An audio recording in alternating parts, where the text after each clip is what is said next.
Muy buenas noches, mis amados hermanos, que Dios les bendiga en esta linda noche. Vamos a tener el día de hoy vamos a empezar esta serie de estudios acerca de lo que es la iglesia primitiva, lo que es la iglesia cristiana primitiva, y vamos a hablar cómo el desarrollo de la iglesia trajo esta gran contribución, y el día de hoy vamos a demostrar bíblicamente e históricamente cuál es la iglesia verdadera. Entonces, les invito a que se queden en esta serie de estudios para que podamos ver y podamos analizar verdaderamente lo que es la iglesia de nuestro Señor Jesucristo. Entonces, a nuestros hermanos que están ahí conectados en el chat, les voy a pedir que me digan cómo se escucha el audio para ir haciendo... Okay. Bueno, mis hermanos, esta serie de estudios que vamos a venir haciendo, vamos a hablar acerca de la historia de la iglesia y vamos a demostrar cómo la iglesia evangélica ha existido desde el primer siglo y antes de la Reforma. O sea que la iglesia cristiana primitiva no salió de la Reforma, la iglesia evangélica no salió de la Reforma, la iglesia de nuestro Señor Jesucristo no salió de la Reforma. Entonces vamos a tener estos estudios bíblicos muy interesantes. Nada más permítanme poquito para ir haciendo estas pruebas y quiero checar nada más el audio para ver cómo se escucha. Ok. Entonces, mis hermanos, en los tiempos de la iglesia de nuestro Señor Jesucristo, ¿sí?, el comienzo del cristianismo fue un inicio de la iglesia cristiana primitiva muy humilde. El libro de los Hechos nos habla de apenas 120 personas. La iglesia primitiva tenía 120 hermanos, 120 personas que eran las que se congregaban, las que estaban reunidas en aquel tiempo, y sucedieron 3 sucesos muy importantes. Les voy a pedir ahí a los hermanos que me digan cómo se va escuchando el audio y cómo se va viendo la resolución del video. Tengo un Chrome aquí atrás, entonces estoy empezando a hacer nuevas pruebas, entonces ahí les pido una disculpa si hay un error o alguna falla técnica. Entonces, mis hermanos, si se paraliza el video o algo, también les pido de favor que me digan cómo me escucho. Entonces, mis hermanos, la iglesia cristiana primitiva tuvo un comienzo muy humilde. La iglesia cristiana primitiva, les decía que apenas había 120 hermanos. 120 hermanos, y estos 20 hermanos se reunían en una casa que era en Jerusalén. Entonces, realmente el comienzo fue de una iglesia pequeña. Sin embargo, a partir de aquel puñado de creyentes llenos del Espíritu Santo, muy pronto el testimonio cristiano se esparciría a lo largo y a lo ancho del Imperio Romano y más allá en todas las direcciones. Entonces, uno de los problemas que había en aquel tiempo, y estoy hablando de los problemas geográficos, había un pagano que se llamaba Celso. Celso decía que Jerusalén estaba en la orilla del mundo. Por lo tanto, el Dios de los hebreos posiblemente hubiese estado dormido y por lo tanto era imposible que el Dios de los hebreos estuviera atento, estuviera al pendiente de su pueblo. Ahora, con lo que ha basado la ciencia se ha dado cuenta que Jerusalén es el ombligo del mundo. Entonces, ¿cómo podemos ver la perfección de nuestro Dios? La perfección de nuestro Dios es que Dios usó Jerusalén, la ciudad, como una ciudad ubicada geográficamente, que se le conoce geográficamente como el ombligo del mundo, para que el evangelio se expandiera a los 4 puntos cardinales de la tierra. Entonces, mis hermanos, este fue el medio que Dios usó para que su iglesia, como dijo el Señor Jesucristo, id y predicad el evangelio a toda criatura, bautizándolos en el nombre del Padre, del Hijo y del Espíritu Santo. El día de Pentecostés, hermano, el día del Pentecostés, dice la palabra de Dios que eran 120 hermanos.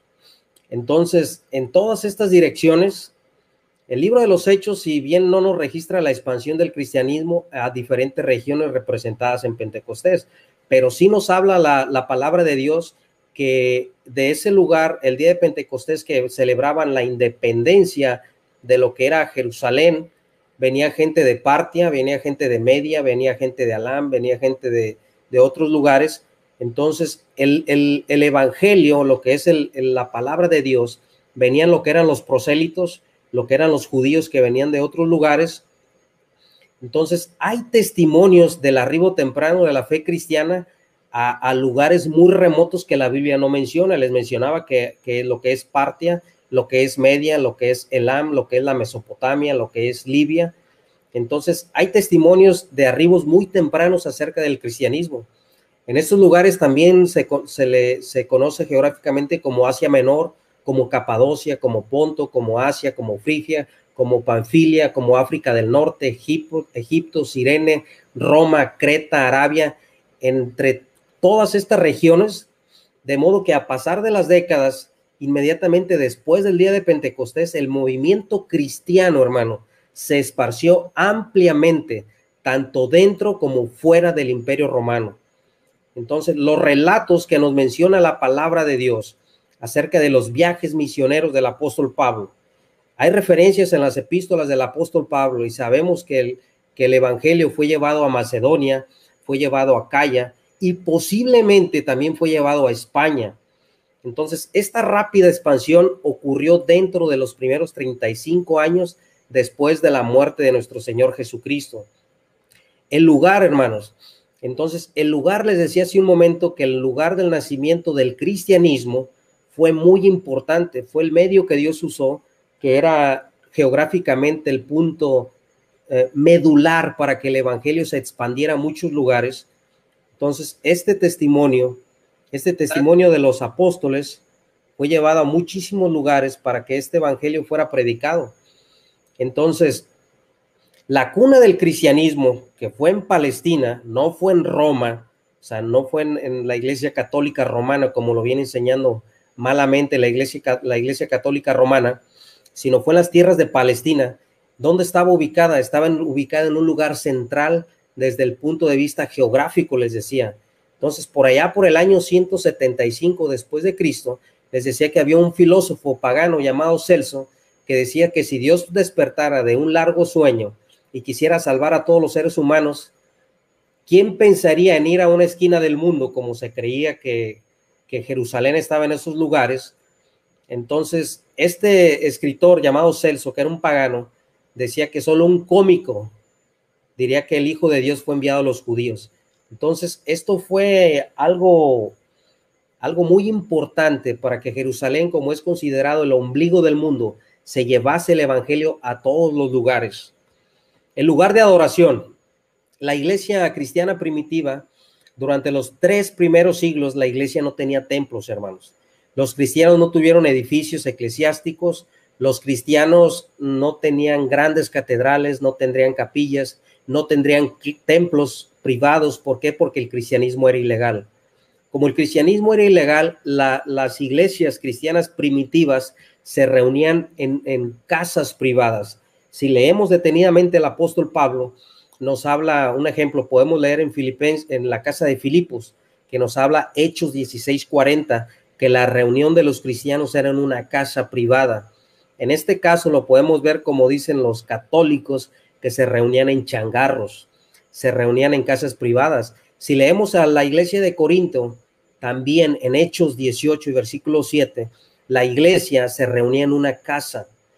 Incluso la iglesia de Roma, lo dice Romanos 16, versículo 5, que la iglesia de Roma también se reunía en una casa. No existía el Vaticano, no existía la Basílica de San Pedro, no existían esas grandes catedrales que con el dinero del imperio Constantino regaló para que fueran edificadas esas grandes catedrales que después del siglo IV conocemos. Entonces, la casa de reunión en Filipos, en Corinto, en Roma, en Éfeso, incluso en la Odisea, lo dice Colosenses 4:15, se reunían en casas, hermano. Ese era el lugar de adoración de la iglesia.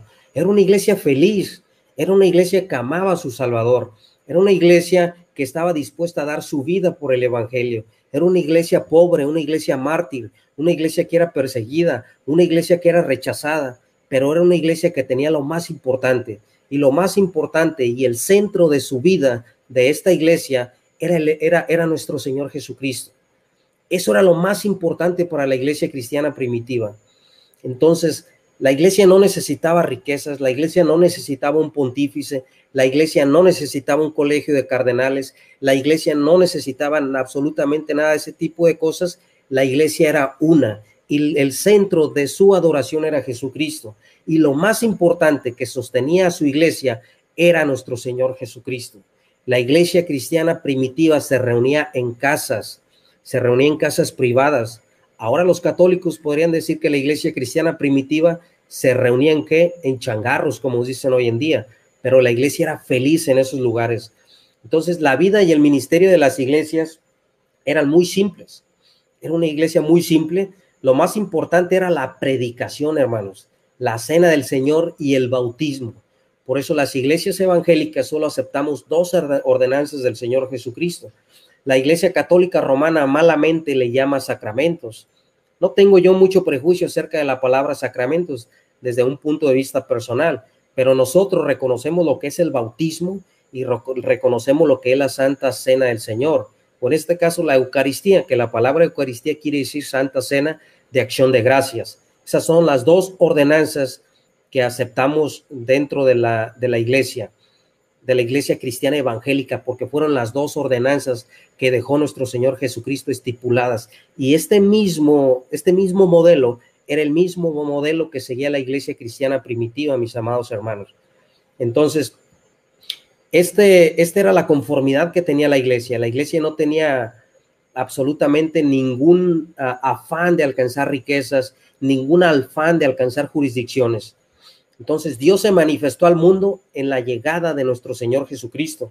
El Nuevo Testamento revela que la iglesia de Cristo, la cual consta de ¿qué? De todos los que han nacido de nuevo por medio de la fe en el Hijo de Dios, llegando a ser ¿qué? Partícipes de la vida divina y de la vida eterna que ha dado nuestro Señor Jesucristo, mis amados hermanos. ¿Quiénes forman la iglesia verdadera?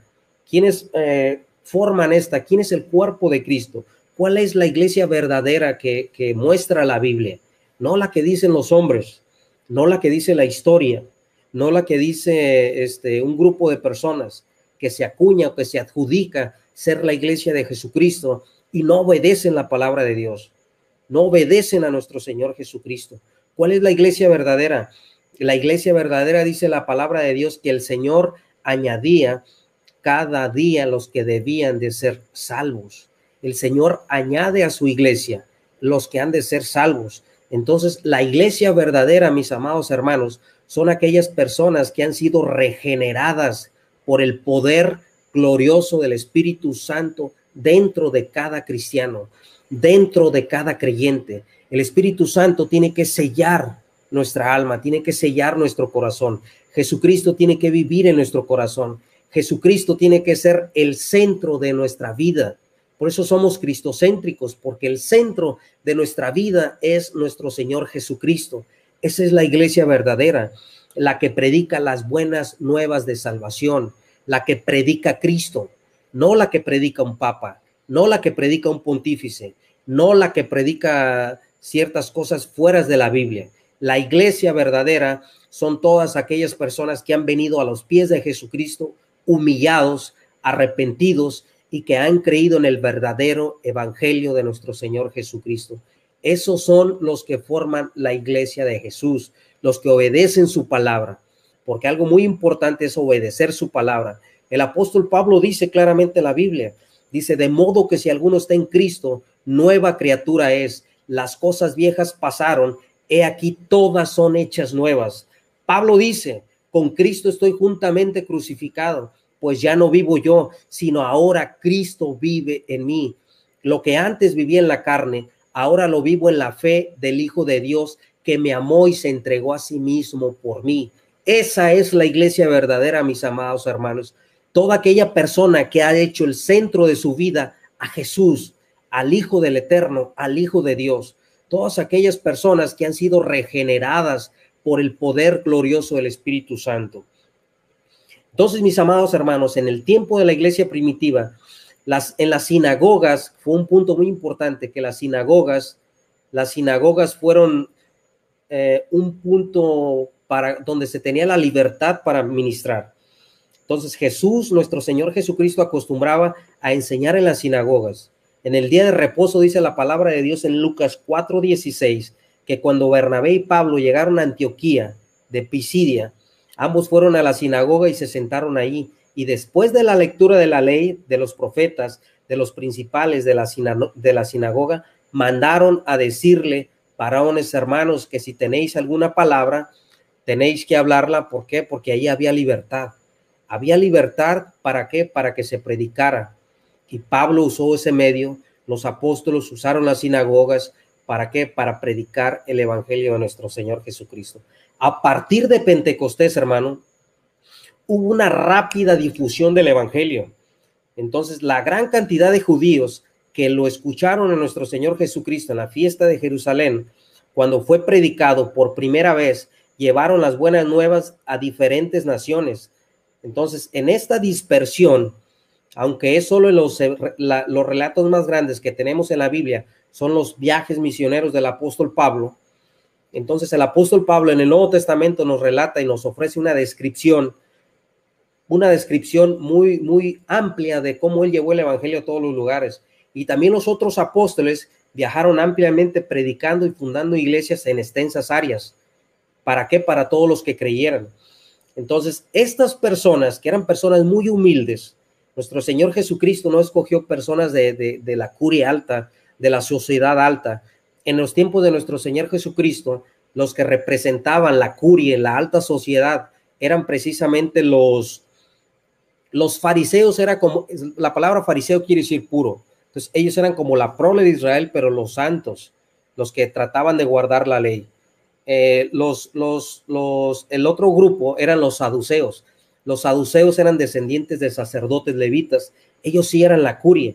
Pero si analizamos la vida de los apóstoles, el Señor Jesucristo escogió al apóstol Pedro y escogió a su hermano Andrés, que eran pescadores. Simón el celote, los celotes en los tiempos de nuestro Señor Jesucristo era un grupo revolucionario.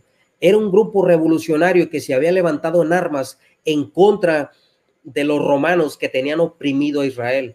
Dice la palabra de Dios que lo vil y lo menospreciado del mundo escogió Dios para deshacer lo que es y para avergonzar a los sabios. Mis amados hermanos, el 80, el 90% de la población cristiana, en cuanto a referencia a la cantidad numérica histórica de los cristianos que formaban la verdadera iglesia, eran esclavos. Entonces, eran esclavos los cristianos que se convertían. Si leemos la carta a Filemón, podemos ver que ahí el apóstol Pablo está hablando de un esclavo que le había robado a su amo. Por lo tanto, le dice que esa deuda se la quede cancelada y que cuando él vaya, esa deuda va a ser pagada. Esto, mis amados hermanos, para la filosofía y para las interpretaciones filosóficas de corriente griega, era algo vergonzoso. Era algo que no se podía tolerar, decir que los esclavos, ¿sí?, estuvieran a cargo de iglesias, porque había casos dentro de las iglesias primitivas que los esclavos eran los obispos y los amos de los esclavos eran laicos de la iglesia cristiana primitiva. Entonces, esto que yo les estoy platicando, mis amados hermanos, es el mismo contexto que habla Pablo cuando dice Pablo que lo vil y lo menospreciado del mundo escogió Dios. ¿Por qué? Por esa sociedad. Nuestro Señor Jesucristo escogió gente muy humilde para que su evangelio fuera predicado a todas las naciones. Entonces, en el libro de los Hechos, capítulo 8 y versículo 4, se nos habla la práctica de llevar el evangelio, de fundar iglesias donde no hubiera creyentes. Entonces, se le dio la permanencia a la obra, como desde el principio de la iglesia fue enseñada de depender del Espíritu Santo. Esta iglesia primitiva, mis amados hermanos, dependía del Espíritu Santo. No dependía del Papa, no dependía de Pedro, no dependía de Pablo, no dependía del apóstol Juan, no dependía de un magisterio, no dependía de una tradición, no dependía de María, no dependía absolutamente de nadie, dependía del Espíritu Santo, como dice la Biblia. La Biblia dice, el apóstol Pablo, que el Espíritu Santo es el que los puso como obispos.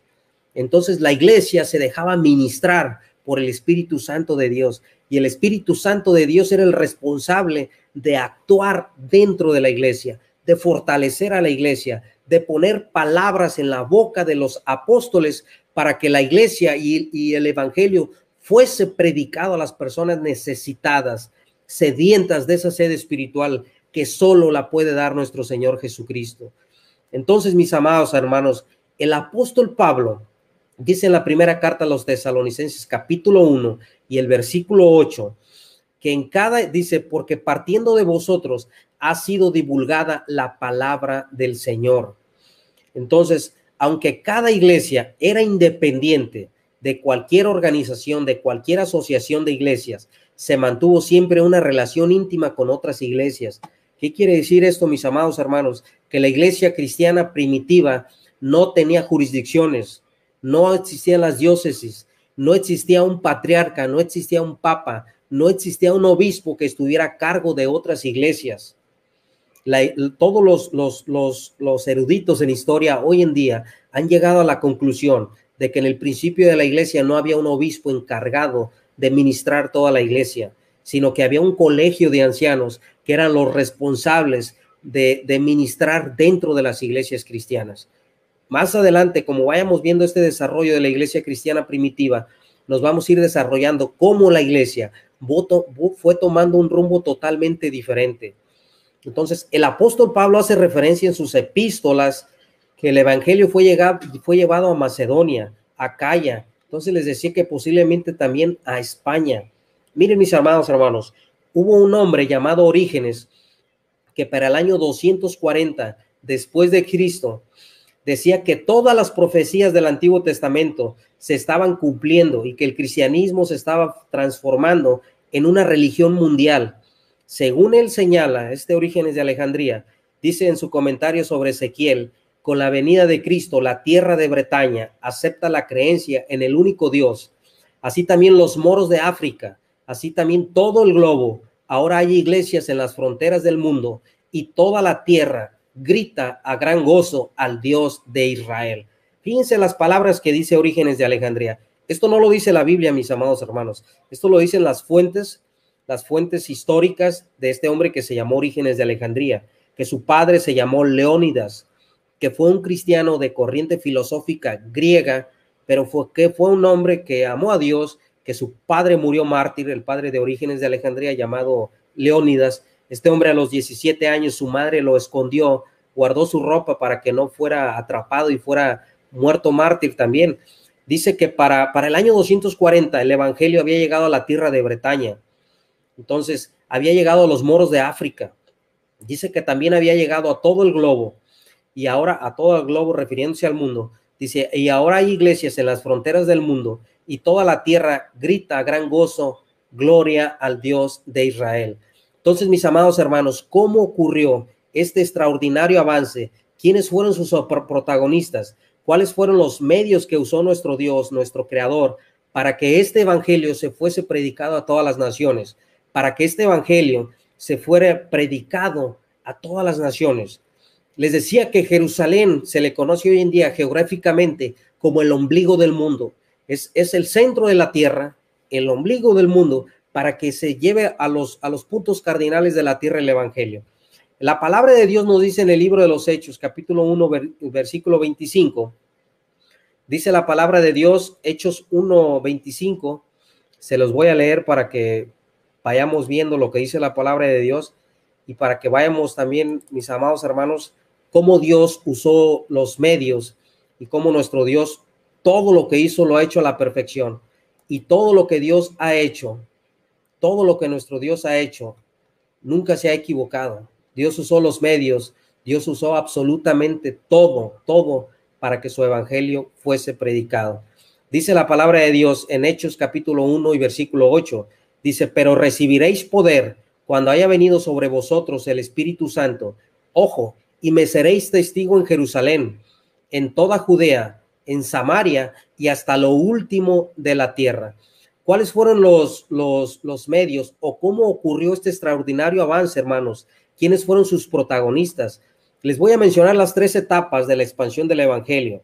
La palabra de Dios dice en Hechos capítulo 1 y versículo 5 que hay un testimonio a los prosélitos.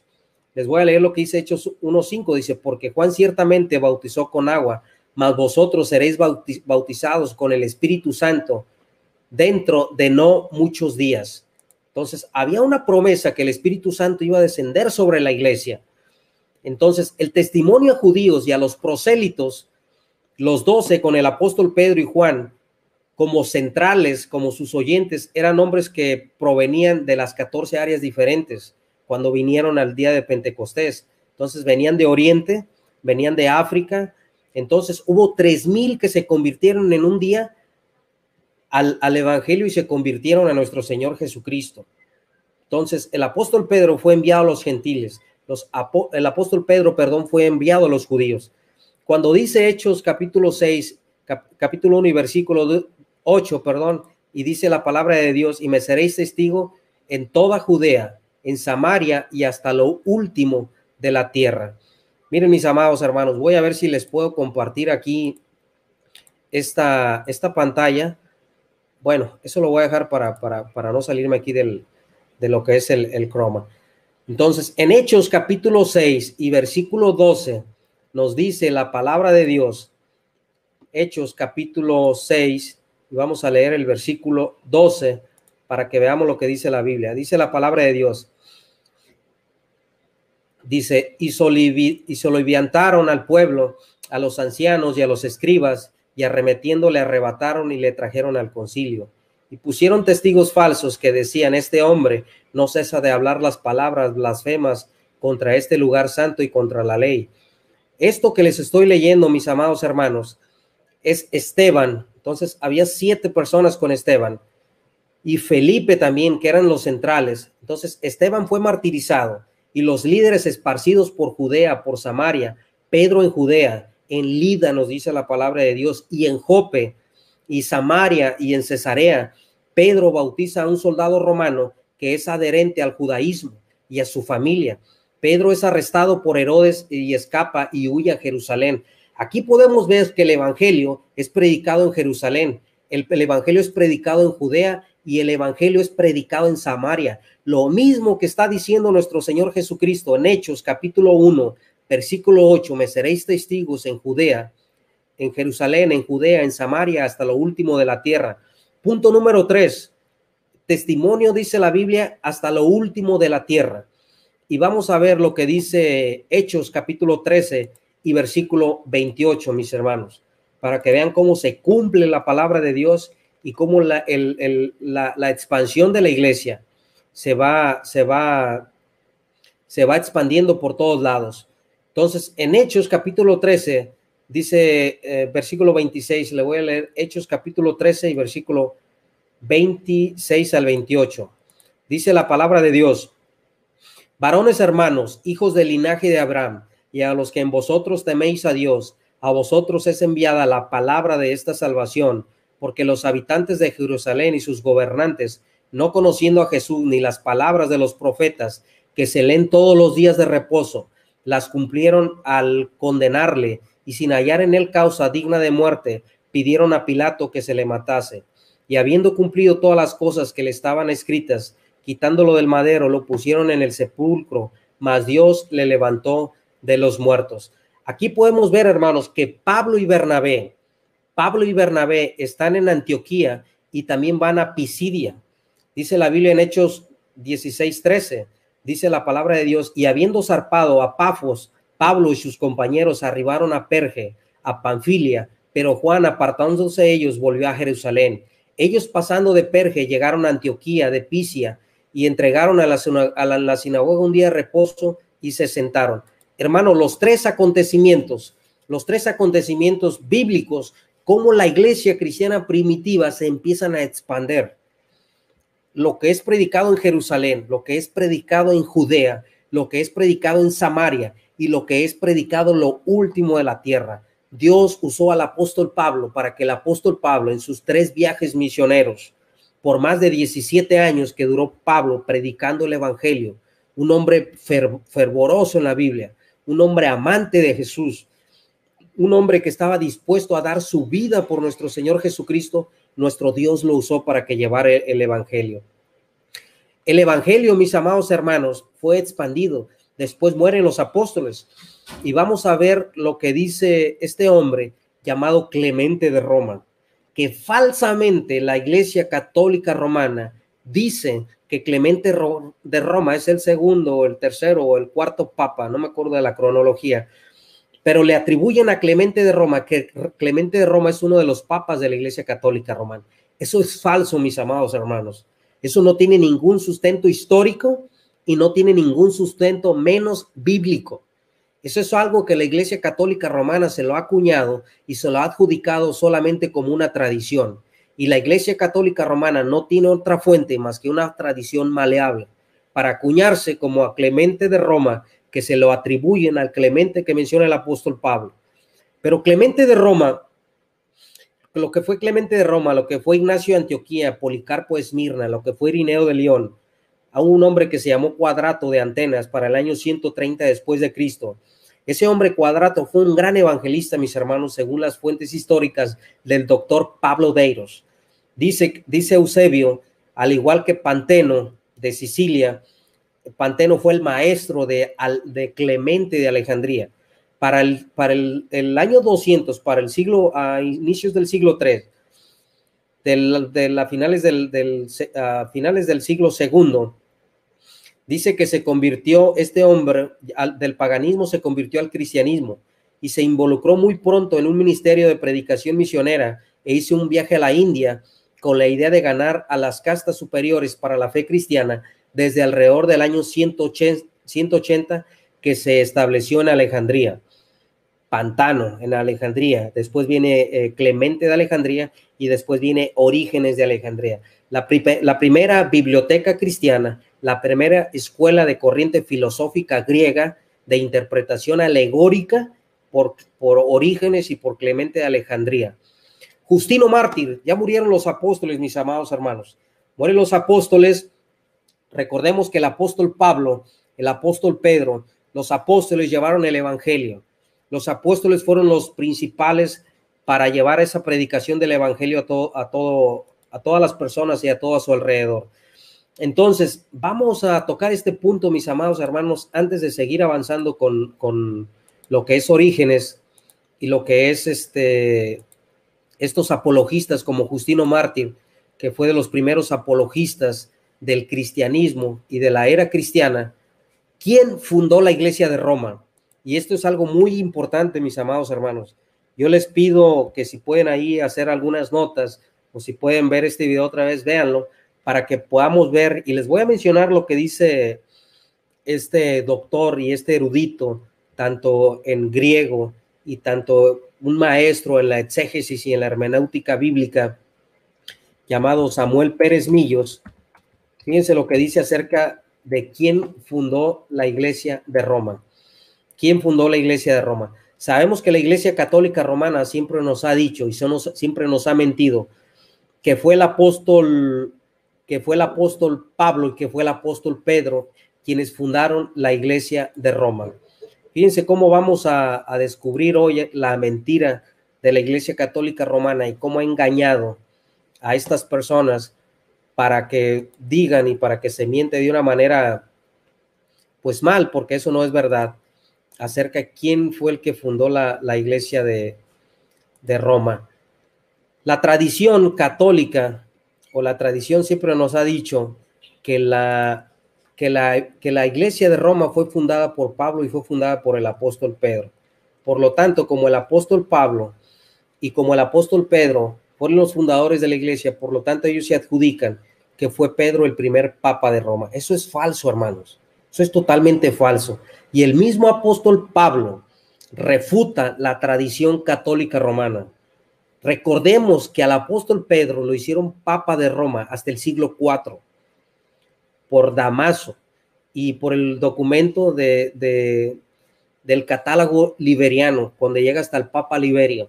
Fue la primera vez que hicieron al apóstol Pedro obispo de Roma de manera oficial. Cuando los católicos mencionan a Irineo de León, acuérdense que Irineo de León no menciona, y esto es algo importante, mis amados hermanos, que les gusta defender su fe frente a las mentiras de la Iglesia Católica Romana, que Irineo de León nunca menciona a Pedro como obispo de Roma. Dice que los dos grandísimos apóstoles, tanto como Pablo y tanto como Pedro, fueron los que fundaron la iglesia de Roma, pero nunca menciona a Pedro como un papa de Roma. Esto es importante. Al apóstol Pedro lo hicieron papa hasta el siglo IV, y eso está refutado por la iglesia, por la historia de la misma iglesia. Hermanos, se desconoce quiénes fueron los fundadores de la iglesia en la ciudad de Roma. Entonces, se puede afirmar que la iglesia estaba constituida desde hace mucho tiempo. No se sabe históricamente quién fue el que llevó el evangelio a ese lugar y quiénes fueron los que realmente predicaron en ese lugar de Roma. Y ahorita se los vamos a demostrar de qué manera el apóstol Pablo nos dice a nosotros. Dice la epístola que Pablo había estado en Roma cuando ya la iglesia estaba fundada y estaba constituida. Dice Romanos capítulo 1 y versículo 13, dice: pero no quiero, hermanos, que ignoréis que muchas veces me he propuesto ir a vosotros, pero hasta ahora he sido estorbado para tener también entre vosotros algún fruto como entre los demás gentiles. Romanos capítulo 15 y versículo 23 nos dice la palabra de Dios: pero ahora no teniendo más campo en estas regiones y deseando desde hace muchos años ir a vosotros. Hermanos, Pablo no conocía la comunidad de Roma como iglesia. Pablo no había fundado la iglesia de Roma. Cuando el apóstol Pablo quiere visitar la iglesia de Roma ya estaba constituida. Dice Romanos 1:13: pero no quiero, hermanos, que ignoréis que muchas veces me he propuesto ir a vosotros, pero hasta ahora he sido estorbado para tener también entre vosotros algún fruto como entre los demás gentiles. Una tradición antigua. Por eso les digo que la Iglesia Católica Romana no tiene otra fuente más que la tradición. Entonces, la Iglesia Católica Romana, una tradición antigua de Eusebio de Cesarea, y tal vez esto lo va a haber dicho Hipólito, en la que se opone a Ambrosio, coloca a Pedro como fundador de la iglesia en Roma, pretendiendo que el apóstol estuvo en esa ciudad en tiempos de Claudio y que en ese tiempo fundó la iglesia. Esto lo dice Eusebio de Cesarea. Sin embargo, hermanos, la Biblia refuta esa tradición de la Iglesia Católica Romana. El libro de los Hechos testifica que la presencia de Pedro en Palestina hasta después del concilio de Jerusalén, en Hechos capítulo 15, así como Pablo en Gálatas capítulo 2 y versículo 1, dice: después, pasados 14 años, subí otra vez a Jerusalén con Bernabé, llevando también conmigo a Tito, pero subí según su revelación, para no correr o haber corrido en vano, y expuse en privado a los que tenían cierta reputación en el evangelio, que predico entre los evangelios, mas ni aun Tito, que estaba conmigo, con todo y ser griego, fue obligado a circuncidarse. Es una evidencia, hermano, que aparece en esta epístola, en la que Pablo no menciona el nombre de Pablo en la larga lista de 35 nombres de creyentes de la iglesia en Roma. Entonces, el apóstol Pablo, en la despedida, en el escrito del capítulo 16, nunca menciona al apóstol Pedro con una residencia en Roma. Por eso les decía que la Iglesia Católica Romana no tiene otra fuente más que una tradición maleable. Sin duda, mis hermanos, si Pedro hubiese sido obispo en aquella ciudad de Roma, su nombre aparecería en los saludos de Pablo cuando él anhela predicar el evangelio, en donde otros apóstoles no lo hubieran hecho. Fíjense lo que dice Romanos 15:20, hermanos. Dice: y de esta manera, Romanos 15:20 dice: y de esta manera me esforcé a predicar el evangelio, no donde Cristo ya hubiese sido nombrado, para no edificar sobre fundamento ajeno. Hermanos, el mismo apóstol Pablo está refutando la tradición de Hipólito, la tradición de Eusebio de Cesarea, la tradición de Irineo de León. Pablo dice: y de esta manera me esforcé a predicar el evangelio, no donde Cristo ya hubiese sido nombrado, para no edificar sobre fundamento ajeno. Nos damos cuenta, mis amados hermanos, nos damos cuenta que el apóstol Pablo nunca menciona al apóstol Pedro en su salutación. Dice Romanos 16 y versículo 3: saludad a Priscila y Aquila, mis colaboradores en Cristo Jesús, que expusieron su vida por mí, a los cuales no solo doy gracias, sino también a todas las iglesias de los gentiles. Saludad también a la iglesia de su casa, saludad a Epéneto, amado mío, que es el primer fruto de Acaya para Cristo. Saludad a María, y no la madre del Señor Jesús, otra María, la cual ha trabajado mucho. Pablo da una lista, hermanos, de 35 personas, y ¿qué creen? Nunca menciona al apóstol Pedro como una residencia en Roma. Por lo tanto, el apóstol Pablo refuta la tradición católica romana de que Pedro fundó la iglesia de Roma y que Pedro ejerció un pontificado en Roma. Eso no es bíblico, esa es una mentira que ha fundamentado la iglesia católica romana para adjudicarse ser la iglesia de Cristo. Y eso es mentira, mis amados hermanos, y lo digo con todo el respeto que se merecen todos los católicos que van a ver esta transmisión. El apóstol Pedro dice la historia de la iglesia, habla de la presencia de Pedro en Roma en los años 60. Yo en mi postura, y lo que dice el doctor Pablo Deiros, que también yo concuerdo con esta reseña histórica que nos da, que para el año 60, cuando menciona la iglesia de Babilonia, dice Primera de Pedro capítulo 15, versículo 13, la iglesia que está en Babilonia, elegida juntamente con vosotros, y Marcos, mi hijo, os saludan. Entonces, no debe entenderse, hermanos, como figurativamente aplicado a Roma. O sea, la iglesia católica Roma dice que la iglesia, esta es la iglesia de Roma. Entonces, con toda esta fecha es tardía para adjudicarle la fundación de la iglesia de Roma. Aun si en el año 60 después de Cristo, el apóstol Pedro escribe su primera carta, adjudicarle que él fundó la iglesia de Roma es muy tardío. O sea, no tiene pies ni cabeza. Probablemente Pedro sí fue a Roma.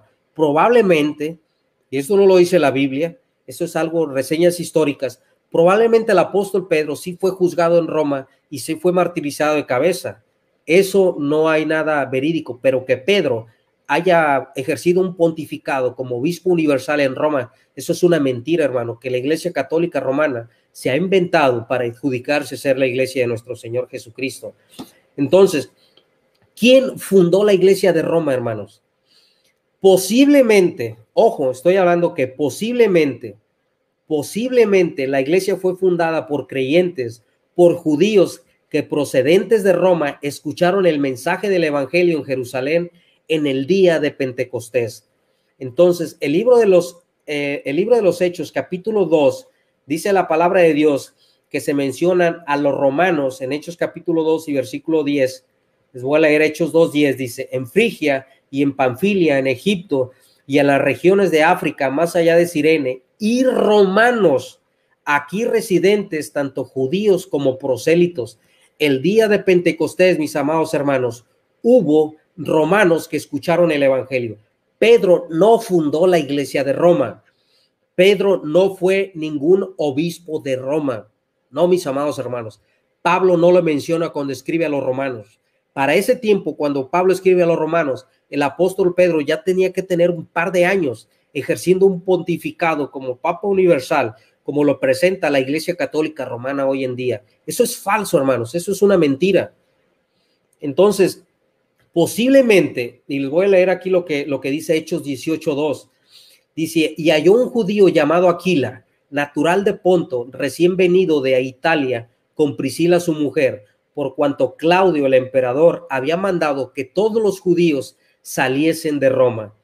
Entonces, mis amados hermanos, otra posibilidad es que creyentes de Antioquía, de Siria, esta iglesia que evidentemente tenía un ferviente celo evangelístico, hubiesen alcanzado entre los gentiles a algún romano, o incluso que alguno de aquella iglesia se hubiera desplazado a Roma y hubiese predicado allí el evangelio, con el resultado de la formación de un primer núcleo de creyentes en aquella ciudad. Ojo, hermano, esto no lo estoy inventando yo, esto lo estoy sacando de la fuente histórica que da el doctor Pablo Deiros, Samuel Pérez Millos, en su carta a los romanos, una carta exegética, y esto es lo que habla de la fundación de la iglesia de Roma. Samuel Pérez Millos es un alumno del doctor Francisco Lacueva, o sea que no es cualquier personaje, es una persona que tiene buena reputación en jurisdicción, en historia, buena reputación en exégesis, buena reputación en hermenéutica, y no se diga en la sintaxis de la morfología de las palabras griegas o de los textos griegos. Entonces, lo que dice el doctor Samuel Pérez Millos, dice que estas personas habían creído en Cristo en los primeros años de la predicación del Evangelio. Y aquí el doctor Samuel Pérez Millos nos da una argumentación muy interesante. Esto lo dice en la carta a los Romanos, en su introducción a la iglesia. Dice, es una argumentación interesante que recoge Hendrickson. Dice, en su historia subsiguiente dejó el establecimiento o crecimiento posterior de la iglesia de Roma algunos rastros en los registros históricos. No hay nada de naturaleza muy clara y sustancial, pero Suetonio, en la vida de Claudio, Suetonio fue un pagano que escribió un libro acerca de la vida de Claudio, el emperador en turno que expulsó a los cristianos, en los cuales venía Priscila y Aquila. Dice, ha dejado para la posteridad esta afirmación: Claudio expulsó a los judíos de Roma porque estaban constantemente causando disturbios e instigación de Cristo. Escribir Cristos para indicar Cristos, ¿sí? Está interpretando de esta manera este trozo de información. Podría echar a la luz Hechos capítulo 18 y versículo 2. ¿De qué modo similar informa de un destierro de los judíos en Roma durante el reinado del emperador Claudio? Fecha de su reinado del año 41 al 54 después de Cristo. Suetonio entonces podría estar diciendo que con la introducción del cristianismo en Roma se desataron disputas entre aquellos judíos que habían aceptado la religión cristiana y los otros de su raza que permanecían hostiles a la nueva fe cristiana. Entonces Cristo, aunque comprensiblemente Suetonio consideró a Cristo como el instigador, pero aunque esta interpretación es posible o es correcta o es necesariamente o cabe la posibilidad que probablemente este disturbio del cual estamos hablando fue el motivo por el cual expulsaron a judíos y a cristianos. El motivo era Cristo, el Evangelio. Se cree, posiblemente se cree, es una posibilidad, no estoy diciendo que sea algo verídico, que Priscila y Aquila venían de Roma expulsados, ¿sí? Y probablemente ellos eran uno de los que llevaban el liderazgo de la iglesia de Roma, pero no fue Pedro, mis amados hermanos. Esto cabe una posibilidad, no estoy diciendo que sea algo verídico, es lo que está diciendo el doctor Samuel Pérez Millos. Entonces les decía que la composición de la iglesia y la iglesia de Roma la formaban ¿quiénes? Era una iglesia mixta, perdón, era una iglesia mixta, tanto judíos como gentiles, que eran los que conformaban la iglesia primitiva. Entonces, mis amados hermanos, en este tiempo viene la era de los apologistas, y vamos a entrar a un poquito de lo que son territorios más espinosos, que es lo que la Iglesia Católica Romana suele un poquito recalcar mucho acerca de nosotros, de cuántas veces no hemos escuchado, donde dicen ellos que no tenemos historia, de que todos los padres de la iglesia se los adjudican como que son católicos romanos. Entonces, todo este punto, hermano, todo este punto del lugar de la partida del cristianismo. Entonces, el cristianismo, mis amados hermanos, la primera nación cristiana o el cristianismo en Édesa, vamos a hablar lo que es el desarrollo de la iglesia, cómo la iglesia fue llevando el evangelio, y vamos a demostrarle a los católicos que antes de Nicea hubo otro imperio cristiano, y esto es en Édesa. El libro de los Hechos, mis amados hermanos, nos dice que el día de Pentecostés, el día de la predicación del día de Pentecostés, cuando fue llevado este evangelio y fue predicado a las naciones, y nos dice la palabra de Dios en Hechos capítulo 2 y el versículo 9, dice la Biblia: partos, medos, elamitas y los que habitamos en Mesopotamia, en Judea, en Capadocia, en el Ponto y en Asia. Es decir, mis hermanos, los habitantes de la región de Palestina, de la ruta que llevaba a estos territorios, pasaba por la ciudad de Siria, de Antioquía. Esta ciudad fue desde muy temprano un centro muy importante del cristianismo helenística, del cristianismo griego. De hecho, fue allí, mis amados hermanos, donde los discípulos se les llamó por primera vez cristianos, en Antioquía. Entonces, por ser una metrópolis comercial con una ubicación tan estratégica, no es extraño que desde allí el movimiento cristiano se haya expandido varias direcciones desde Antioquía, donde comenzó Pablo su misión hacia el occidente, comenzando también por la expansión hacia el oriente. Desde los fines del siglo I, los cristianos de lengua aramea de Palestina predicaron a las comunidades judías de una región denominada Osroene. Esta corriente misionera se desconoce como la misión palestinense. Fue el judío Tobías quien recibió ahí a Daí. Esto lo dice la historia, esto no lo dice la Biblia, y no Tobías, el de los libros apócrifos, porque luego los católicos tergiversan todo. El primer misionero judío-cristiano en esa región, la primera ciudad en ser alcanzada fue Edesa, a 200 kilómetros del este de Antioquía, la capital de un pequeño reino independiente, estratégicamente ubicada sobre las rutas principales de comunicación entre Oriente y Occidente. Aquí había también una importante comunidad judía que proveía de una buena base para el inicio del testimonio cristiano. Fue esta ciudad, mis hermanos, la primera en ver a un rey convertido al cristianismo, constituido una religión oficial cerca del año 200 después de Cristo. La primera comunidad o la primera región cristiana y ver convertido a un emperador al cristianismo fue esta ciudad, mis amados hermanos, esta ciudad de Edesa, por un misionero llamado Tobías. Tenemos testimonios que para el año 200 después de Cristo, Edesa se transformó en el centro más importante para la difusión del movimiento cristiano de habla siriaca y de lengua muy cercana al arameo. Entonces, el testimonio de Eusebio de Cesarea, quien visitó a la ciudad en el año 320 después de Cristo, agrega una información curiosa.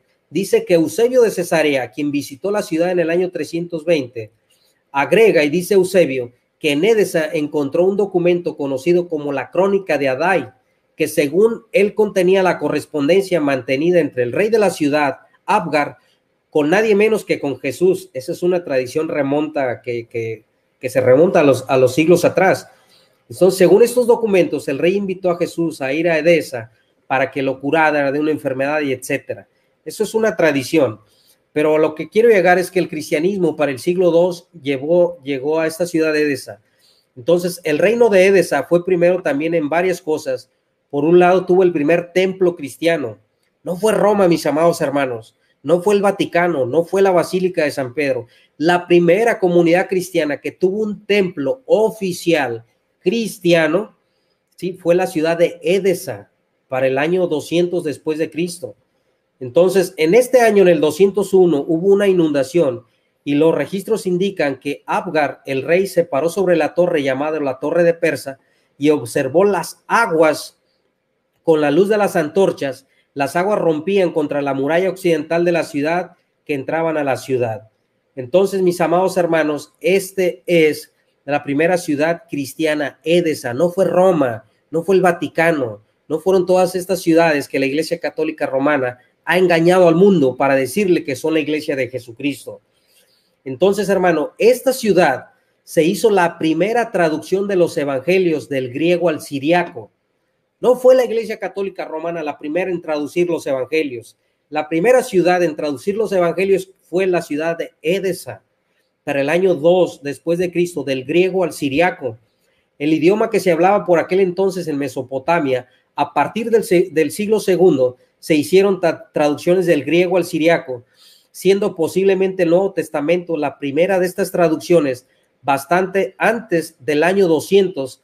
El siriaco es importante cómo se transformó en el idioma eclesiástico del avance del cristianismo oriental y fue llevada a las escrituras y la liturgia a través de Asia hasta el mar de la China. Fíjense, hermanos, para el siglo II después de nuestro Señor Jesucristo, probablemente el evangelio para el mar de la China, para todas estas posteriores, como les leí lo que dijo Orígenes, lo que es Bretaña, lo que es países que el evangelio había llegado por lugares, por medios desconocidos, que no sabía quién se había llevado el evangelio.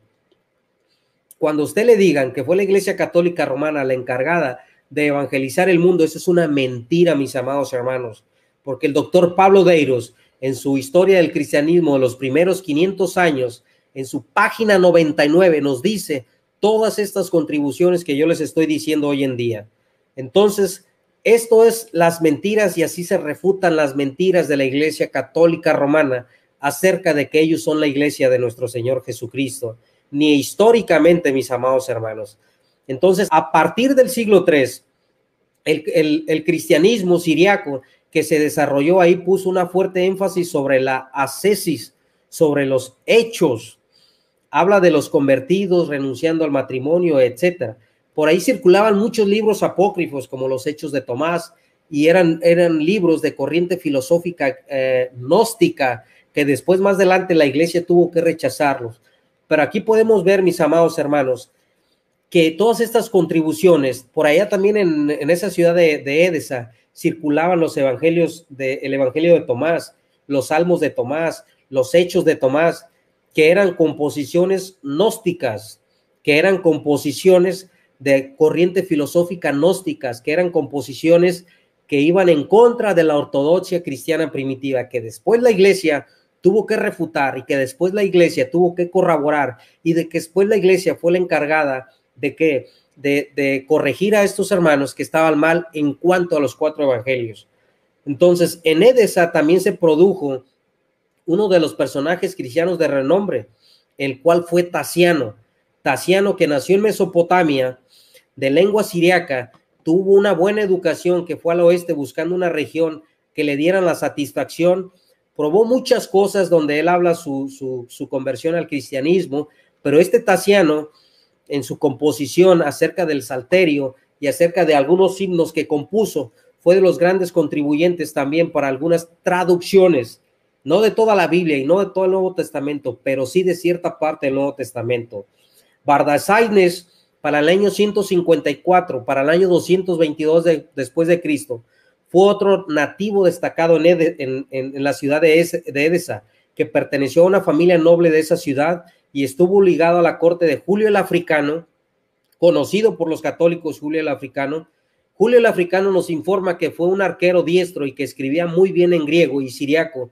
Se convirtió en el año 179 después de Cristo y fue conocido como un hombre de pensamiento independiente, poeta, primer himnólogo en lengua siriaca. Según Efraín, Bardasaines compuso muchos himnos, que era una especie de lecciones líricas con un refrán.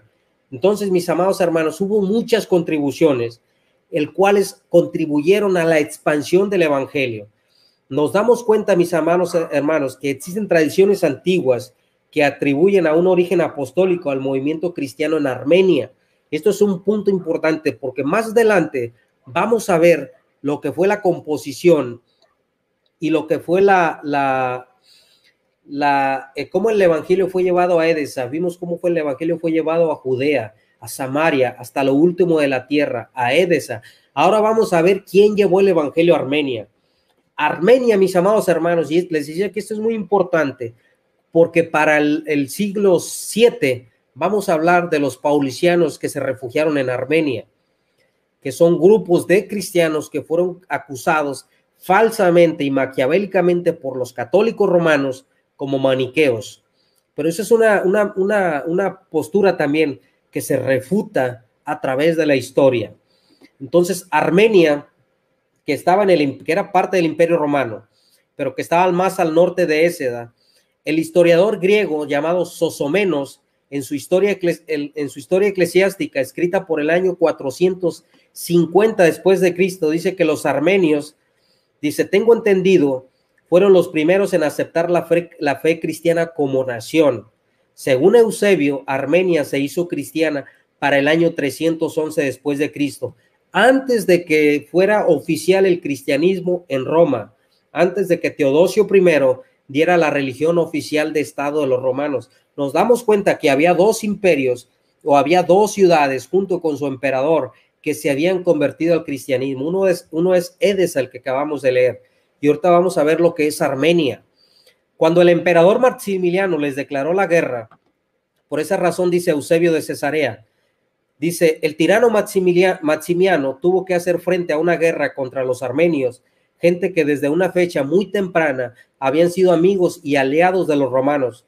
Como ellos también eran cristianos, y celosos en su piedad hacia la deidad, el enemigo de Dios, Maximiano, había intentado forzarlos a sacrificar a los ídolos y a los demonios, haciendo con esto de que amigos se tornaran en contrincantes y de aliados de sus propios enemigos. ¿Quién llevó el evangelio a Armenia, mis amados hermanos? El promotor de la conversión en Armenia, y esto lo dice Pablo Deiros en los primeros 500 años del cristianismo, en su página 101. Dice, el promotor de la conversión de Armenia fue el hijo de un noble armenio que fue educado como cristiano en Capadocia, en Asia Menor, donde los cristianos eran mayoría hacia el siglo III.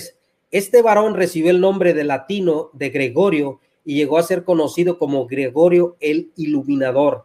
Para el año 240 al año 332, el apóstol de Armenia, en el año 224, los persas sasánidas se apoderaron de Partia y comenzaron a amenazar a los armenios cuando el rey armenio Cosroes, de la dinastía de los Arsadisas, de origen parto, procuró aliarse con Roma. Los persas mandaron un noble armenio. Entonces, mis amados hermanos, un resumen así histórico, ¿quién llevó el evangelio a Armenia? Entonces, nos damos cuenta que la Iglesia Católica Romana no es la encargada de llevar el evangelio a todas las naciones. La Iglesia Católica Romana no es la iglesia que fundó nuestro Señor Jesucristo. La Iglesia Católica Romana no se identifica al mundo ni bíblicamente ni históricamente por tener al Papa de Roma. Eso ha sido refutado por el mismo apóstol Pablo en su carta a los romanos. Mis amados hermanos, el cristianismo en Armenia surgió con un movimiento de pueblos. Entonces hay muchos registros históricos para el siglo V. Toda la nación de Armenia, en su mayoría, todos eran aliados cristianos y todos estaban con el Imperio Romano. Entonces hubo muchos mártires cristianos como consecuencia de esta persecución. Dice el doctor Justo L. González que los jefes de la nación de Armenia se reunieron en Artachat y se convirtieron en un mensaje que debían serle enviado al rey de Persia. ¿Para qué, mis amados hermanos? Tenía que ser enviado al rey de Persia, firmado por los obispos del país. De esta fe nadie nos podrá apartar. Haz lo que quieras. Cuando los armenios le enviaron este mensaje al rey de Persia, contaban con todo el apoyo del emperador Teodosio II y de Crisapio, pero pocos después Teodosio murió y sus sucesores, la Pulquería y Marciano, cambiaron de política con respecto a Persia. Mis amados hermanos, el evangelio de nuestro Señor Jesucristo fue predicado a muchos lugares, y el evangelio llegó a muchos lugares por medios desconocidos, mis amados hermanos. Entonces, no se sabe precisamente, ni se sabe a cuántos lugares se llevó el evangelio por los apóstoles. Hay nada más testimonios, mis amados hermanos. Hay testimonios. ¿Quién llevó el evangelio a Bretaña? En Bretaña. Dice el doctor Pablo Deiros en su página 130, dice que uno de los primeros nombres asociados con el cristianismo en Bretaña es el nombre de Albano. El primer mártir cristiano en Inglaterra, Albano, era un romano de Verlunanium, la moderna Albans, de quien se cuenta de que amparó a un obispo cristiano durante la persecución bajo Diocesano en el año 304 después de Cristo. A pesar de que todavía él no era cristiano, cuando fue arrestado confesó su fe cristiana valientemente y después de ser torturado fue ejecutado. Y si bien hay ciertas dudas en cuanto a los detalles de esta historia, hay dos cosas que parecen ser seguras. Primero, que el cristianismo para este tiempo ya estaba firme. Escuche bien, mis amados hermanos, para el año 304 el cristianismo ya estaba bien fundamentado y muy bien establecido en Londres, en York y en Lincoln, que ocurrieron en el Sínodo de Arles. Pocos años más tarde, en el año 314 después de Cristo, el santuario de Albano cerca de Londres se transformó en un lugar de peregrinación hasta el día de hoy. Entonces, llegó a ser muy famoso para el año 304 después de Cristo. El cristianismo ya está establecido en Londres, en York y en Lincoln, en esta parte de Londres. A Escocia, mis amados hermanos, ¿Quién llevó el evangelio a Escocia? Entonces, el nombre que surge al investigar sobre los orígenes del cristianismo en esta región, es el de Niniano. Para el año 360 después de Cristo, un bretón, hijo de un caudillo cristiano, siendo joven, fue a Roma a estudiar, y de ahí fue a estudiar a una escuela cristiana en Francia. Niniano regresó a Escocia hacia el año 400 después de Cristo, y durante algún tiempo vivió en una cueva donde construyó una iglesia dedicada ahí en ese lugar, y también predicó el evangelio, que seguía métodos misioneros. Entonces, para este tiempo, mis hermanos, salieron muchos lugares del país evangelizando, a los bretones en el sur, a los pictos en el norte y a los escoceses en la costa occidental y en Irlanda del norte. Entonces, ¿quién llevó el testimonio a Irlanda, mis amados hermanos? Para el año 389 después de Cristo, el que lleva el evangelio a Irlanda fue Patricio. Dice que el cristianismo ya había sido predicado en la isla para cuando llegó Patricio. No se sabe quién llevó el evangelio a Irlanda, pero este hombre era un bretón, hijo de un diácono que vivía en una costa occidental de Bretaña. Cuando tenía 16 años fue capturado por piratas irlandeses. Después de 6 años como esclavo en tierra pagana, logró escapar y regresar a su hogar, pero no tenía paz, pues soñaba con los irlandeses en quien su fe cristiana había comenzado a influir. Así aceptó esto como un llamado de Dios, y después de una larga preparación regresó a Irlanda, a la tierra de sus captores. Como misionero desembarcó en Nussler y viajó por todo el país desafiando valientemente al paganismo, ganando a los caudillos y a sus seguidores. Su muerte ocurrió en el año 461 después de Cristo. Las Islas Británicas, mis amados hermanos, a la península ibérica. Entonces, la tradición señala que el apóstol Pablo logró cumplir su sueño y su propósito de visitar España y plantar allí el movimiento cristiano. Entonces, no tenemos prácticamente información alguna en cuanto al desarrollo inicial del cristianismo. En esta parte del mundo, una tradición muy antigua señala también que el apóstol Santiago, Jacob, predicó en España y que el apóstol Pedro envió a 7 obispos a esta región. Entonces, probablemente, como ocurrió en otras partes del mundo romano, el cristianismo haya entrado a la península a través de comunidades judías en las ciudades costeras, especialmente en el sureste, donde parece haber estado expandiéndose de los comienzos. Según la tradición, dice el doctor Justo L. González, que la tradición dice que Santiago estuvo predicando en la región de Galicia y en Zaragoza. Entonces, su éxito no fue notable, pues los naturales de esos lugares se negaron a aceptar el evangelio. Cuando Santiago iba de regreso a Jerusalén desanimado por lo que parecía ser un fracaso, se le apareció sobre sí. Eso es algo que dice la tradición católica romana, que se le apareció la Virgen y que todavía le dio ánimo. Esa es una tradición que se adjudica y que se acuña a la Iglesia Católica Romana. Entonces, si nos damos cuenta, hay 2 fuentes. Los católicos dicen que fue Santiago y algunas tradiciones antiguas dicen que fue el apóstol Pablo.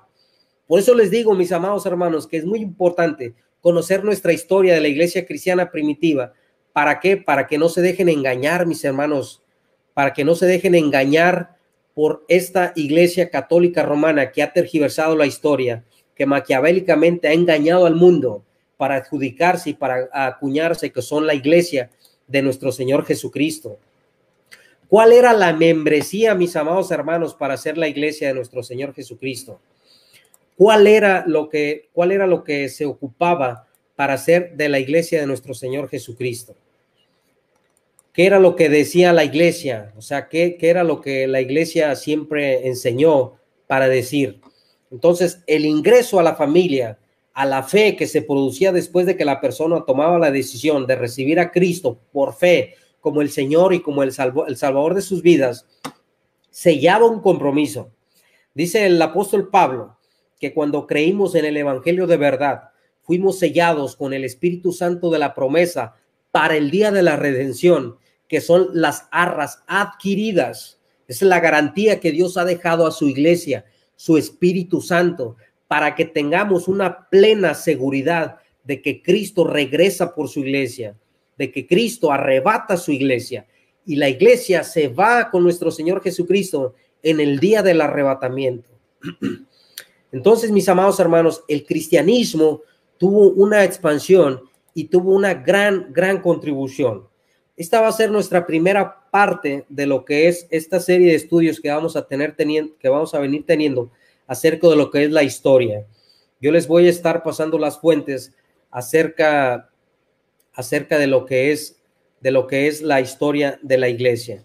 Tenemos prácticamente 1 hora 10 minutos, entonces sucesivamente vamos a tener esta serie de estudios que no sean tan largos porque son un poquito cansados para estar hablando más de 1 hora, pero le doy gracias a Dios por la vida de cada uno de ustedes, mis amados hermanos.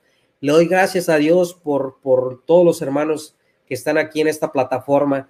Le doy gracias a Dios por los hermanos que nos ayudan a moderar. Le doy gracias a Dios por la vida de mi hermano Alex de California, de mi hermano Iván Moreno, de mi hermano Arnold Portillo, del pastor Luis Castro, de mi hermana Elina Rivera, de su esposo el pastor, que gracias a la bendición de ellos se ha hecho posible de que podamos tener esta plataforma, que podamos tener una buena cámara, que podamos tener todas estas cosas que se ocupan para hacer transmisiones. Le doy la gloria y le doy toda la honra a mi Dios, que mi Dios ha proveído todas las cosas que su siervo ha necesitado para dar esta serie de estudios, mis amados hermanos. Entonces, le doy la gloria y le doy la honra a nuestro Creador, que no hemos tenido que recurrir a ninguna parte ilícita ni absolutamente nada de ello, porque nuestro Dios, como es fiel, ha proveído todas las cosas que nosotros necesitamos. Para concluir, mis amados hermanos, la iglesia nació en el ombligo del mundo que es Jerusalén.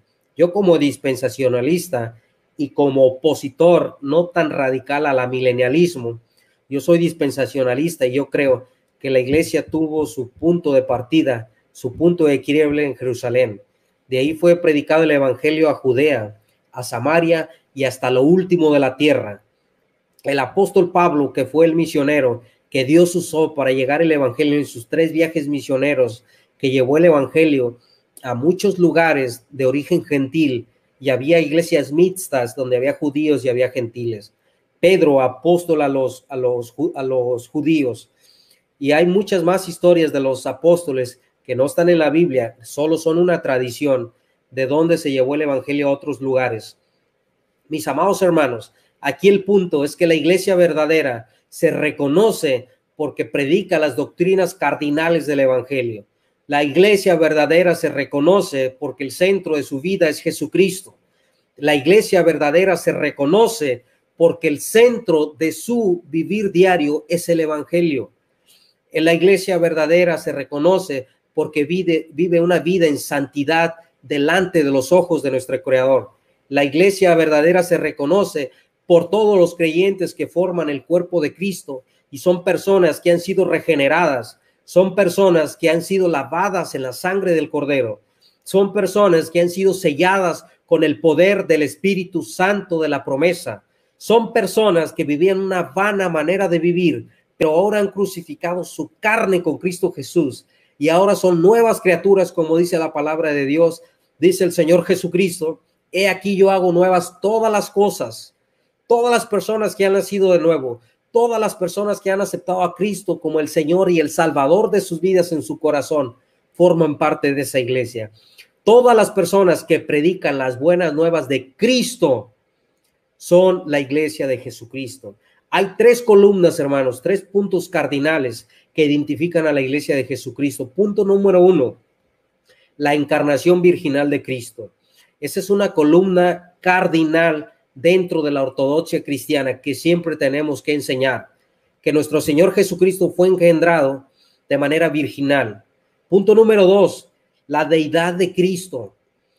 Jesucristo, nuestro Señor, 100% hombre y 100% Dios. El niño que nació del vientre de María era Dios y era hombre.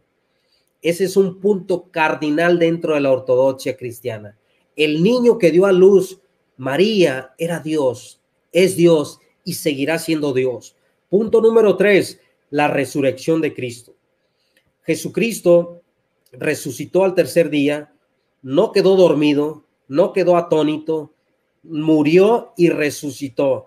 Venció a la muerte, venció a Satanás con el poder del Espíritu Santo. Resucitó al tercer día de entre los muertos, ascendió al cielo y se sentó a la derecha del Padre. Esa es la verdadera iglesia, mis amados hermanos. Todo aquel que predica, esa iglesia católica romana que tiene un Cristo crucificado, que tiene un Cristo que se come todos los días, que se identifica al mundo no con Cristo, se identifica al mundo con un papa, se identifica al mundo con María, se identifica al mundo con los apóstoles. Para el católico romano es más importante identificarse al mundo por la historicidad que con predicar las buenas nuevas de salvación. Yo no puedo comparar la iglesia católica antigua, la iglesia católica pobre, la iglesia católica mártir, la iglesia universal que hablaban de Ignacio Antioquía en adelante, a la iglesia católica romana que tenemos hoy en día, que es una iglesia católica romana apóstata, que es una iglesia católica romana que ha apostatado de su fe, que se ha comportado como verdaderamente una persona que se ha desviado y que ha fornicado espiritualmente ante Dios. Por eso el Señor Jesucristo le dice al apóstol Juan: salid de ella, pueblo mío, para que no recibáis las plagas que va a recibir ella. Amigo católico, yo no te digo que vengas a la iglesia bíblica, a la iglesia bautista, a la iglesia pentecostal, a la iglesia metodista, a las asambleas de Dios. No, mi hermano, yo te digo que vengas a Cristo, que vengas a Jesús humillado y arrepentido, y el Señor Jesucristo te va a revelar las pautas que tú tienes que seguir, porque esos son la verdadera iglesia. La iglesia de Cristo es una y está conformada por diferentes denominaciones. Todos los hermanos que les acabo de platicar que han sido agregados al cuerpo de Cristo, porque el Señor es el que añade a los que han de ser salvos. El Señor, Él es el que los añade. La iglesia de Jesucristo no se identifica por un bautismo, por un baño de agua en la cabeza, por un crucifijo. Los católicos romanos traen a Cristo en su cartera en una estampa. Los católicos romanos traen a Cristo en un crucifijo. Los católicos romanos traen a Cristo en un arete. ¿Cuánto no han visto aretes con la silueta de Cristo? Los católicos romanos traen a Cristo pintado y así tatuado en un brazo. Cristo no quiere vivir en tu brazo.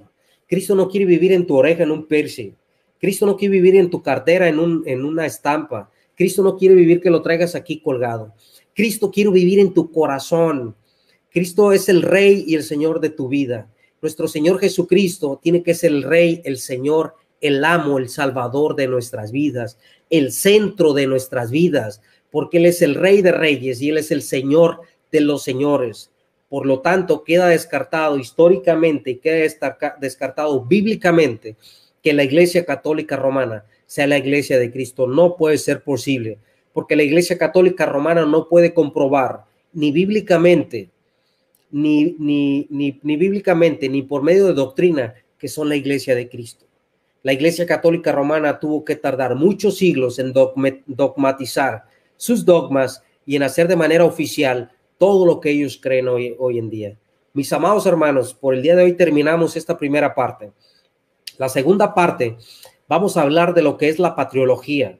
Vamos a hablar de lo que fue Justino Mártir, el primer apologista, lo que fue San Ignacio de Antioquía, la epístola a Bernabé, la epístola de Hermas, lo que fue la Didaché, lo que fueron todos Policarpo de Esmirna, que fue discípulo según la tradición del apóstol Juan. Vamos a hablar de Irineo de León, que Irineo de León fue discípulo de Policarpo y Policarpo fue discípulo del apóstol Juan. Vamos a hablar de lo que Clemente de Roma dice en su carta, que esto no está en la Biblia, pero es historia, hermanos. Todos tenemos una historia. Nuestro país tiene una historia. Nuestra fe tiene una historia. Nuestra iglesia tiene una historia. Nuestro Señor Jesucristo tiene una historia. Y es importante que la iglesia cristiana evangélica conozcamos la historia. Conozcamos, mis amados hermanos, nuestra historia. Vamos a hablar de lo que es la patriología y vamos a ver las contradicciones de los padres de la iglesia a lo que enseña la Iglesia Católica Romana. Ellos usan la tradición para interpretar la Biblia de manera correcta. Y la tradición, según lo dice la Universidad de Navarra, yo tengo todos los tomos, mis amados hermanos, de la Biblia comentada por los padres de la iglesia, desde el Génesis hasta Apocalipsis. Esta Biblia la sacó la Universidad de Navarra en España y trae comentarios bíblicos de la patriología. Los vamos a estar usando y vamos a refutar a los católicos de manera para que vean que los padres de la iglesia no pensaban igual que ellos. Por lo tanto, ellos van a quedar totalmente refutados. Y todo esto lo hacemos, hermano, no para jactarnos, no para decir que Salvador Barragán está en la iglesia verdadera, no. Lo hacemos para glorificar a nuestro Dios. Lo hacemos para darle toda la gloria, toda la honra, toda la alabanza al que vive y reina por los siglos de los siglos. Porque Cristo Jesús es el centro de nuestras vidas. Estoy enamorado de nuestro Señor Jesucristo. Amo a Cristo Jesús sobre todas las cosas. Por eso es importante, mis amados hermanos, que conozcamos todo este tipo de estudios que vamos a estar teniendo. Y no son cosas que yo he inventado. Les voy a dar las fuentes, les di las fuentes históricas del doctor Pablo Deiros. Después, cuando hablemos de patriología, también les vamos a dar las fuentes históricas. Por mi parte es todo, mis amados hermanos. Que Dios los bendiga grandemente. Gracias a casi los 100 hermanos que estuvieron conectados en este live de 1:20. Y quiero saludar a mi hermano Iván Moreno, que mi hermano Iván Moreno es uno de los primeros que empezó a apoyar este canal. Quiero saludar a Arnoldo Jiménez, a Elsa Guevara, a Jason Rivera, a Lupe Guerrero, a Gloria Álamo, a Juan Jiménez, a hermano Martín, a Tocha Cadena, a Jason Rivera. Quiero saludar a Adorando a Dios, a Ronaldo Primo. Quiero saludar a todos los hermanos que están aquí en la plataforma. Mi hermano Arnold Portillo. Quiero saludar también a mis hermanos, a Rodrigo Guerrero. Quiero saludar a Frank Ardón. Quiero saludar al licenciado Guido Rojas, a Andrés Santiago. Quiero saludar a Corazón Valiente, Corazón de Oro, bendiciones, a Benigno Pérez, a Jorge Ortiz, a todos los hermanos que están aquí en el chat, que Dios los bendiga grandemente. El único apoyo, mis amados hermanos, que yo les pido, como dice ahí nuestro hermano Iván Moreno, a mi hermana Daniela Sinfuentes también, que está aquí en la moderación, a mi hermano Álvaro Hernández, por supuesto, también, que Dios lo bendiga grandemente, a mi hermana Daniela Sinfuentes, a mi hermano Lorenzo Aldama. También quiero agradecer públicamente a mi hermano Lorenzo Aldama por el apoyo también que el hermano Lorenzo Aldama ha dado a este canal. Quiero agradecer también a su esposa. Saludos y bendiciones a nuestro hermano Lorenzo Aldama hasta Colorado, a mi hermano Luis Castro, el pastor Luis Castro. Quiero saludar a David Cárdenas, a todos los hermanos del chat. Yo les estaré avisando, mis amados hermanos, el próximo estudio. Yo creo que los daremos el día de mañana, si Dios permite, el día de mañana a las 8:30 p.m. de la noche, hora de México, hora de Colombia y hora del Perú. Vamos a estar transmitiendo estos videos, y en la otra sección vamos a hablar de lo que es la patriología, lo que es todos los padres de la iglesia y todas las contradicciones que tiene la tradición católica a lo que es la patriología. Por mi parte es todo, mis amados hermanos. Les agradezco su apoyo. Agradezco a mi hermano Luis Castro, agradezco a mi hermano Iván Moreno, agradezco a mi hermano Lorenzo Aldama, agradezco a mi hermano Alex de California, también él es de aquí, es michoacano. Agradezco a mi hermano Destruyendo el Catolicismo Romano, mi hermano Berlin, mi hermano Arnold Portillo también. Muchísimas gracias a todos.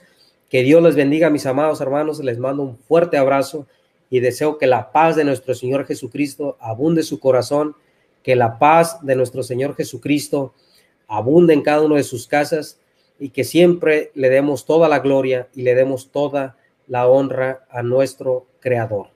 Que Dios los bendiga grandemente, mis amados hermanos, y les mando un fuerte abrazo y bendiciones a todos. Muchísimas gracias.